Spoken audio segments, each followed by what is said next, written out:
Chapter 1. The Courtroom. The gavel struck sharply, cutting through the air like a knife. Judge David Carter, a man in his late 40s with graying temples and an air of authority, sat at the bench, his eyes fixed on the case before him. The courtroom was a whirl of emotion, tension palpable as the spectators leaned forward, eager to witness the unfolding drama. The case had drawn significant media attention, a fact that only added to the weight of his responsibility. "State versus Miguel Reyes," announced the clerk, his voice steady yet devoid of enthusiasm. Miguel, a young Latino man with a nervous demeanor, sat at the defendant's table, his hands trembling slightly as he awaited his fate. He was accused of theft, an accusation that could change the course of his life forever. Judge Carter glanced at the evidence presented, a mix of witness testimonies and circumstantial evidence. But what struck him most was the background of the accused. He had read the report detailing Miguel's upbringing in a neighborhood plagued by violence and poverty, yet he felt an unfamiliar sense of detachment. His instincts urged him to remain impartial, but deep down, a nagging doubt crept in. Did Miguel deserve leniency because of his past, or should he face the full brunt of the law? As the trial progressed, the prosecutor delivered a passionate argument, painting Miguel as a product of a broken home, a young man who had chosen a life of crime. The prosecutor's words resonated with the jury, and Judge Carter could see the impact of each statement on their faces. He watched as their expressions shifted from skepticism to belief, and he realized the power of perception. Then it was the defense attorney's turn. She spoke with conviction, presenting evidence that indicated Miguel's innocence. Witnesses testified that he had been elsewhere at the time of the crime, but Judge Carter felt his earlier biases tugging at him, clouding his judgment. He found himself scrutinizing the young man's every gesture, every flaw, as if searching for a reason to confirm his preconceptions. The final arguments unfolded, and as the jury was sent to deliberate, Judge Carter sat alone in his chambers, reflecting on the day's proceedings. He felt a heavy weight on his conscience, but he couldn't pinpoint the source of his unease. In his mind, he had done his job. He had followed the law. Yet, something felt amiss. Chapter 2. The Verdict. A few hours later, the jury returned, their faces serious as they filed back into the courtroom. The atmosphere was charged with anticipation. Judge Carter's heart raced as he prepared to announce the verdict, the culmination of a trial that had tested his resolve. "Has the jury reached a verdict?" he asked, his voice steady but tinged with anxiety. The foreman stood up, clearing his throat. "We have, Your Honor. We find the defendant, Miguel Reyes, guilty of theft." The words hung in the air, heavy with consequence. Miguel's face fell, a look of despair washing over him as he grasped the reality of his situation. Gasps echoed throughout the courtroom, and Judge Carter felt a pang of guilt wash over him.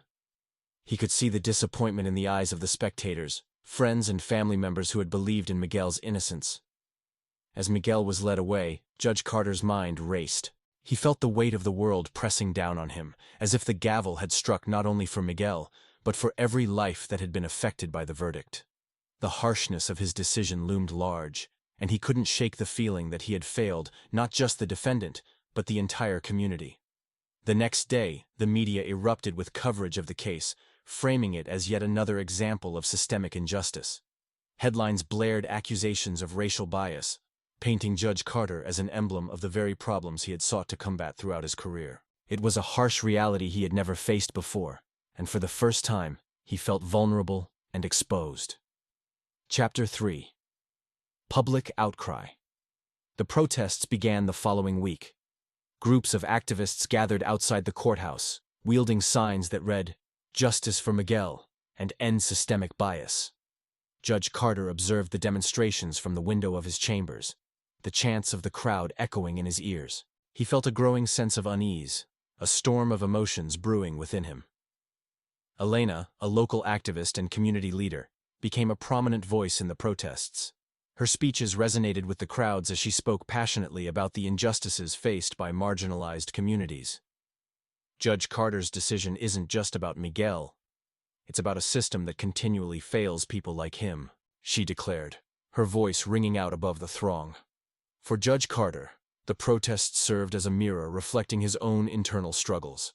He felt torn between his duty as a judge and the undeniable truth of the community's pain. The once respected judge now found himself at the center of a growing storm, scrutinized not only for his decisions, but for the biases he had unwittingly carried with him throughout his career. As the protests intensified, Judge Carter received an invitation to speak at a community forum organized by Elena. The idea terrified him. He had always been more comfortable in the courtroom, wielding the gavel, than standing before a crowd to address issues of bias and injustice. But the weight of the situation compelled him to accept. Chapter 4. The Confrontation. On the day of the forum, Judge Carter walked into the community center, his heart racing. The room was filled with concerned citizens, their expressions a mix of anger and hope.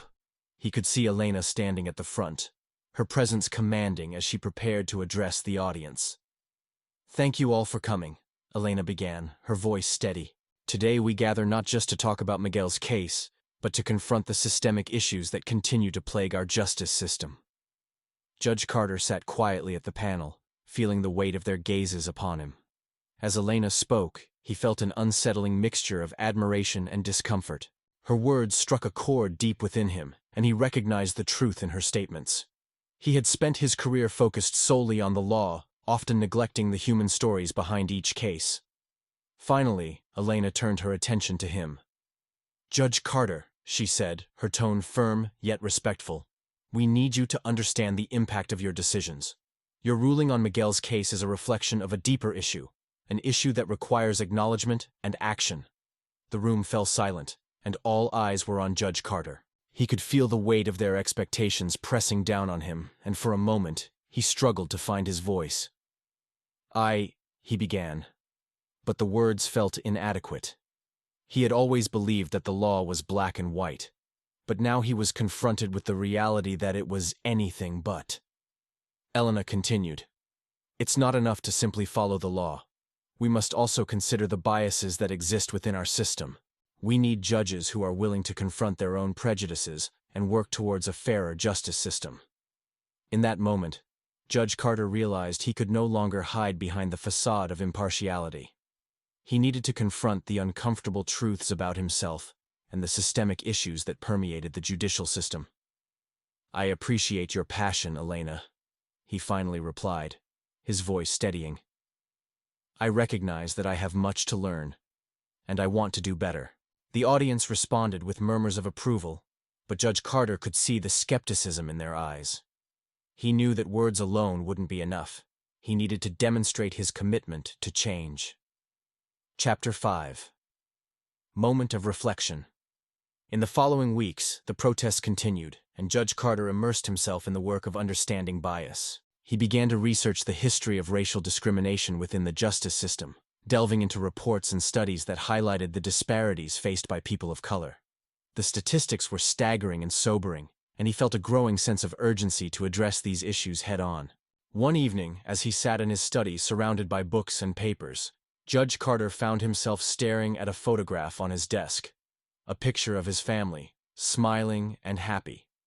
It served as a reminder of the privileges he had enjoyed throughout his life, privileges that had shielded him from the harsh realities faced by many of his constituents. He felt a wave of guilt wash over him as he reflected on the lives affected by his decisions. The next day, he reached out to a local nonprofit organization that focused on criminal justice reform, seeking to understand their initiatives and how he could contribute. To his surprise, the organization welcomed him with open arms, eager to share their insights and experiences. They arranged a meeting where he could engage with community members who had first-hand experience with the justice system. During the meeting, Judge Carter listened intently as individuals shared their stories, tales of wrongful convictions, discriminatory treatment, and the emotional toll of navigating a system that seemed stacked against them. Each narrative resonated deeply, and Judge Carter felt his heart heavy with the weight of their experiences. These were not just statistics. These were real people whose lives had been irrevocably altered. After the meeting, Judge Carter sat in his car, grappling with the emotions that surged within him. He realized that he had spent far too long viewing the law in isolation, failing to see the broader context of societal issues that influenced each case. The stories he had heard ignited a fire within him, a desire to advocate for change and ensure that no one else experienced the injustice he had unwittingly perpetuated. Chapter 6. Turning point. One day, while reviewing his case files, Judge Carter came across a letter addressed to him. It was from Miguel Reyes. He hadn't expected to hear from the young man again, and as he unfolded the letter, his heart raced with apprehension. "Dear Judge Carter," it began, "I hope this letter finds you well. I know you made your decision based on the evidence presented, but I want you to understand how it feels to be on the other side. I'm scared and unsure of what my future holds. I wish things were different.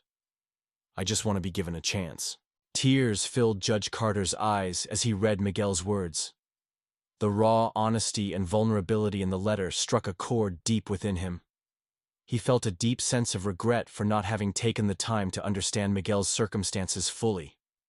The letter served as a wake-up call, urging him to confront his biases and commit to change.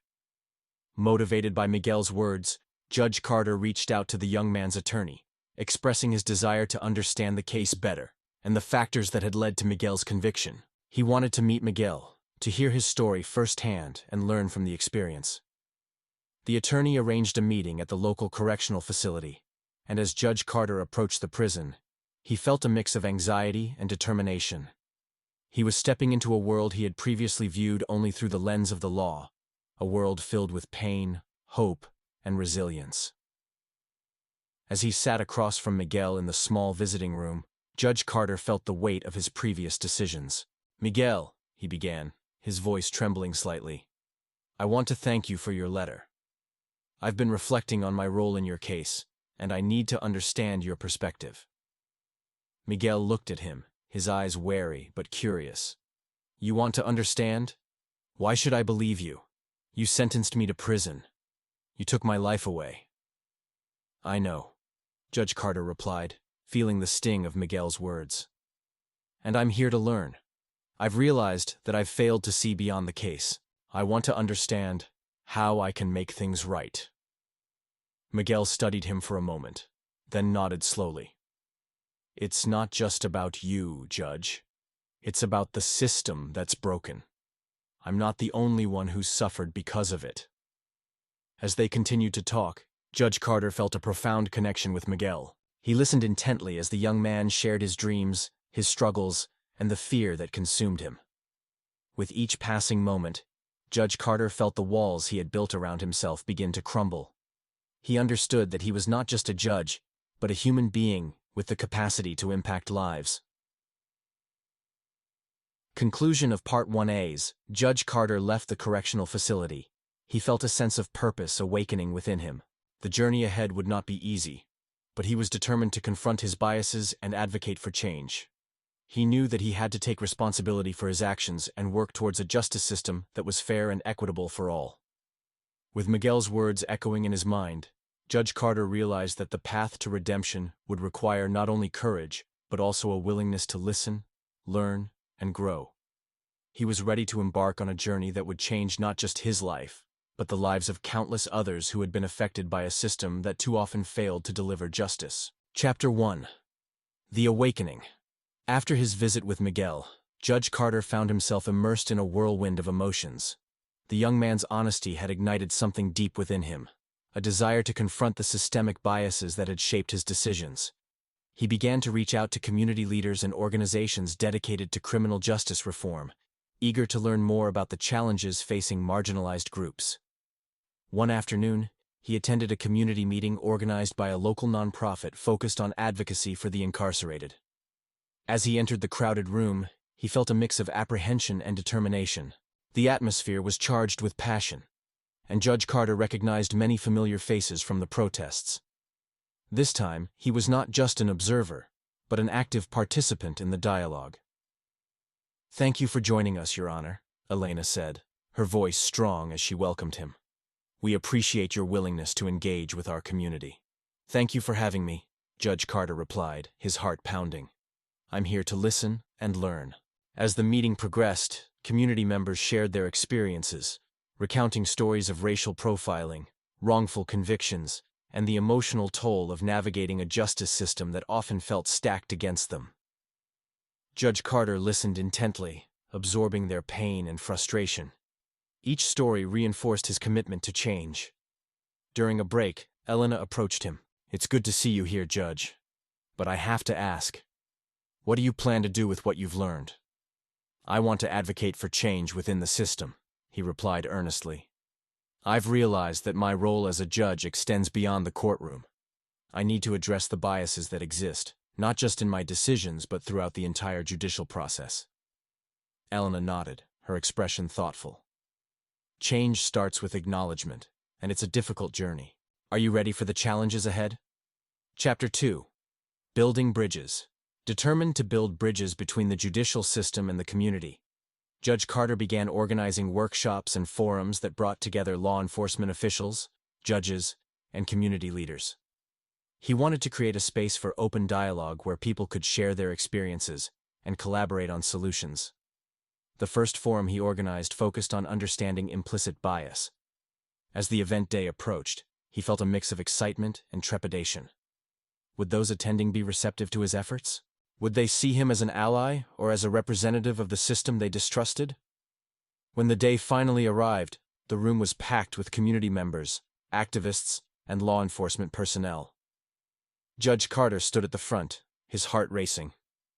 "Thank you all for coming," he began, trying to project confidence. "Today, we're here to engage in honest discussions about bias and its impact on our community."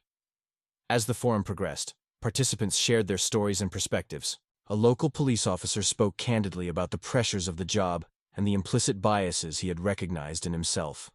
"It's a hard truth to face, but we have to do better," he said, his voice trembling. "I want to learn how to serve my community without prejudice." Judge Carter felt a sense of hope as the discussions unfolded. It was clear that the participants were committed to change, and they were willing to confront their own biases. He saw an opportunity to foster understanding and create a collaborative effort to reform the system. Chapter 3. A Path Forward. Over the next few months, Judge Carter continued to engage with the community, attending meetings and facilitating workshops. He developed a relationship with Miguel, who remained hopeful and engaged despite his circumstances. They exchanged letters regularly, discussing issues related to justice and reform. One day, as he prepared for a meeting with community leaders, Judge Carter received an unexpected call from Miguel's attorney. "Judge Carter, I have some news. We've filed an appeal for Miguel's case, citing new evidence that could prove his innocence." Judge Carter felt a rush of excitement. "What evidence do you have?" "Witnesses have come forward, corroborating Miguel's alibi." "It's a significant breakthrough," the attorney explained. "We'd like your support in bringing this to the court's attention." "I'm in," Judge Carter replied without hesitation. "This is what we've been working towards, ensuring that justice prevails." Chapter 4. The Appeal. The day of the appeal arrived, and the courtroom buzzed with anticipation. Judge Carter sat at the bench, his heart racing as he prepared to hear the case again. This time, however, he was determined to approach it with a different mindset, fully aware of the biases that had previously clouded his judgment. As the evidence was presented, Judge Carter listened intently to the new witnesses. Their testimonies were compelling and supported Miguel's innocence. He could see the change in the courtroom dynamics. People were leaning in, their skepticism fading as the truth unfolded. When the hearing concluded, Judge Carter felt a renewed sense of purpose. He wanted to ensure that the legal system not only punished wrongdoing, but also exonerated the innocent. As he prepared to deliver his ruling, he looked at Miguel's family seated in the audience, hope glimmering in their eyes. "After reviewing the new evidence and testimonies, I find that the original verdict was unjust. I am reversing the conviction of Miguel Reyes," Judge Carter announced, his voice steady. The courtroom erupted in gasps and murmurs. Miguel's face lit up with disbelief and joy, and tears filled his eyes. Judge Carter felt a surge of emotion, realizing that this was a pivotal moment not just for Miguel, but for himself and the entire community. Chapter 5. The Aftermath. In the weeks following Miguel's exoneration, the news spread like wildfire. Judge Carter became a symbol of hope for many who had felt powerless within the justice system. He continued to work alongside community leaders to advocate for broader reforms, pushing for policy changes that addressed systemic biases. As he engaged with activists, law enforcement, and other judges, he found himself growing more passionate about his role. He realized that his commitment to justice extended beyond the courtroom. It involved dismantling the structures that perpetuated inequality. One day, as he was leaving a meeting, Elena approached him. "Judge Carter, I wanted to thank you for your commitment to change. Your actions are inspiring others to believe in a more equitable justice system." "Thank you, Elena. I've learned so much from you and the community." "This journey is just beginning," he replied, feeling a renewed sense of purpose. Conclusion of Part 2As. Judge Carter walked through the bustling streets. He felt a weight lift from his shoulders. He had confronted his biases and made a choice to stand up for justice.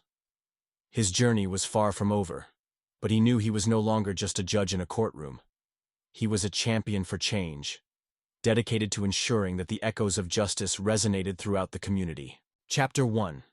Seeds of Change. With Miguel's exoneration, a ripple effect began to resonate throughout the community. Judge Carter was invited to speak at various forums and conferences, sharing his insights on implicit bias and the importance of reform. The stories of those wrongfully convicted fueled his passion, and he became a voice for the voiceless, advocating for legislative changes to prevent such injustices from occurring in the future. In his courtroom, Judge Carter implemented new practices to ensure fairness in every case he oversaw.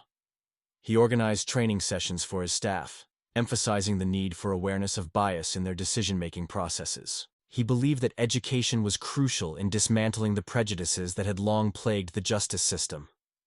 One afternoon, while reviewing case files, he came across a young woman's plea for leniency.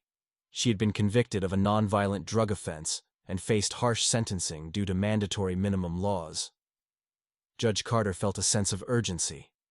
He understood how the system often failed individuals like her. "Ms. Torres," he called, summoning her to the bench. "I've reviewed your case, and I want to discuss your situation." Ms. Torres looked up, surprise and hope mingling in her expression. "Your Honor, Please call me Judge Carter," he interjected. "I believe we need to reconsider your sentencing. The law should serve justice, not perpetuate cycles of poverty and crime." As he spoke, he felt the weight of responsibility upon his shoulders. He knew that his decisions could profoundly impact lives, and he was determined to make choices that reflected fairness and compassion. Chapter 2. Rallying Support. Judge Carter's advocacy for reform attracted the attention of other judges and legal professionals. Together, they formed a coalition dedicated to addressing systemic issues within the justice system. They organized workshops to educate judges on alternatives to incarceration, focusing on rehabilitation rather than punishment. During one workshop, Judge Carter shared his journey of self-reflection and the importance of recognizing one's biases. "It's not enough to simply wear the robe of authority. We must actively engage with our communities and challenge our assumptions," he urged his fellow judges. As he spoke, he noticed a shift in their attitudes. Many expressed their desire to learn and adapt, recognizing the necessity of change within their own practices. Encouraged by the support, Judge Carter felt invigorated and hopeful for a future where justice was equitable for all. Chapter 3. A Defining Moment. Months later, as Judge Carter continued his advocacy, he received an unexpected call from Miguel. "Judge Carter, I want to do something for the community," Miguel said, his voice filled with determination. "I've been thinking about starting a mentorship program for young people who've been affected by the system." "I think that's an incredible idea, Miguel," Judge Carter replied, impressed by Miguel's initiative. "How can I help?" Together, they brainstormed a plan to launch the program, aiming to provide guidance and support to at-risk youth. They organized a community event to introduce the initiative, inviting local leaders, families, and young people. Miguel spoke passionately about his experiences and the importance of empowerment through education and mentorship. As the event unfolded, Judge Carter watched with pride as Miguel shared his story, transforming his pain into a beacon of hope for others. The community responded enthusiastically, eager to support the program. Chapter 4. A Path to Redemption. As the mentorship program gained momentum, Judge Carter dedicated time to participate in workshops and mentoring sessions. He found himself in conversations with young people who had been impacted by the justice system, listening to their stories and learning from their experiences. One day, he met a young man named Jamal, whose father was incarcerated. "I don't want to end up like him," Jamal confided. "I just want to be successful." "Jamal, you have the power to shape your future," Judge Carter encouraged him. "Your circumstances don't define you. It's what you choose to do with your life that matters." Jamal nodded, determination in his eyes. "I want to help others like me." Judge Carter felt a sense of fulfillment. He was witnessing the positive change he had envisioned, and it filled him with hope for the next generation. Chapter 5. A New Horizon. As the years passed, Judge Carter continued to champion justice reform, tirelessly working to address the issues that had once seemed insurmountable. The mentorship program flourished, creating a network of support for young people in the community. Miguel's leadership inspired many, and the ripple effects of their work began to reach far beyond their initial goals. One evening, at a community celebration honoring the mentorship program, Judge Carter stood before the crowd, feeling a deep sense of gratitude. "Together, we've built a foundation for change," he declared. "But our work is not finished. We must continue to fight for justice and equality for all." The crowd erupted in applause, and Miguel stood proudly beside him, their journey intertwined in the pursuit of a better future. Judge Carter realized that change was not just a destination but a continuous journey, one that required commitment, courage, and collaboration. Conclusion: a legacy of justice. As Judge Carter left the celebration, he reflected on how far he had come. He had transformed from a judge who upheld a flawed system to a champion of justice, committed to advocating for those who had been silenced for too long. His heart swelled with hope, knowing that the seeds of change they had planted would continue to grow. In that moment, he understood that true justice wasn't merely about the verdicts rendered in courtrooms. It was about the lives impacted and the communities strengthened. He was dedicated to ensuring that the echoes of justice would resonate for generations to come, guiding future judges and leaders in their pursuit of a fairer world. And with that commitment, Judge Carter stepped boldly into the future, ready to continue the work that had become his life's mission, a mission rooted in compassion, understanding, and the unwavering belief that everyone deserved a chance at redemption.